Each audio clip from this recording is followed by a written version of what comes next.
dari ibu rumah tangga di Jakarta sedang masalah dengan rumah tangganya. Saya bacakan dulu untuk pertanyaannya.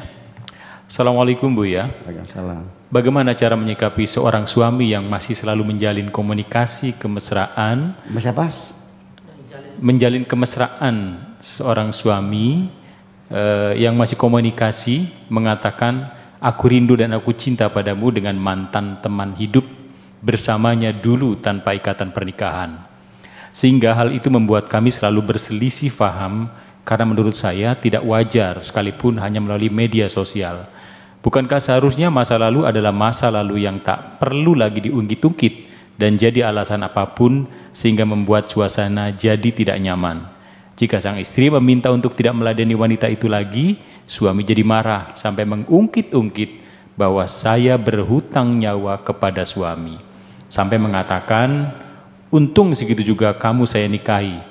Akhirnya saya jadi serba salah dan sekarang saya memilih diam karena serba salah.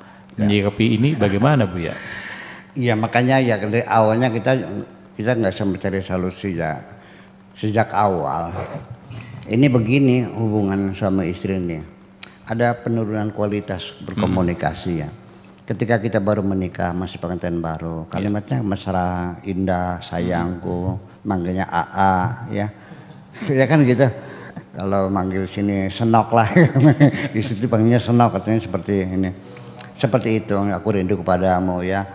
Pulang dari ini bawa sate, bawa ini, dengan atensi begitu tinggi. Tetapi kan setelah lama-kelamaan kan terjadi degradasi. Betul. Dari digerogoti oleh kejenuhan-kejenuhan. Mungkin itu sebenarnya karena kejenuhan juga sehingga kualitas komunikasinya itu tidak produktif. Iya. Itu perlu diwaspadai. Maka segera ambil langkah-langkah yang sifatnya variabel lah ya. Ya mungkin dari dandanan kita, make up kita, ya kemudian fashionnya juga selalu kita berdandan. Karena bagaimanapun juga seorang wanita ketika berdandan cantik itu merupakan bagian penting dari perjuangan seorang perempuan untuk menjaga kemesraan ya supaya lebih panjang lagi. Ya syukur-syukur selamanya ya sampai akhir hayat di kandung badan. Nah itu intinya adalah kejenuhan-kejenuhan yang sudah menggerogoti cinta kita tanpa kita sadari. Karena itu datangnya perlahan-lahan sehingga apa yang diucapkan itu tidak berkualitas. Nah, adapun persoalan masa lalu seorang suami, masa lalu seorang istri, saya kira secara moral kita ini mengawini perempuan atau perempuan dikawin oleh laki-laki manapun. Yang kita kawinnya kan masa depannya, bukan masa lalunya. Masa lalu itu hak pribadi seseorang. Mana mungkin orang tidak punya masa lalu? Dan itu milikmu dan tidak bisa dihilangkan saja. Jadi dan kita juga jangan suka mengorek-ngorek masa lalu teman kita. Kita nggak punya hak untuk bertanya kepada istrimu, istri kita. Dulu pacar kamu orang mana? Nggak usah. Itu kita tidak boleh mengorek masa lalu, itu hak pribadi dia, hak privasi dia yang tidak boleh dibongkar. Ya kan semacam itu etikanya seperti itu. Nah tetapi juga kita tidak usah menyampaikan atau bercerita tentang masa lalu kita. Ya jangan bodoh dong, masa kamu cerita masa lalu pada istri kamu, ngaco kamu. Apalagi udah membanding-bandingkan. Saya kan dalam beberapa puisi kan seringkali menyinggung masalah membandingkan kekasih dengan kasih dulu kan nggak boleh tuh semacam itu tuh. Itu kan masih banyak belajar lah. Nah itulah maka puisi-puisi saya ini juga akan menyampaikan pengalaman kemanusiaan yang semacam itu. Iya, ya sakit dong seorang istri mendengar suaminya mengatakan bahwa pacarku dulu lebih cantik dari kamu. Gimana? Ngaco ngomong. Ini persoalan dalam pertanyaan tadi kan begitu. Iya makanya. Jadi yang segala macam.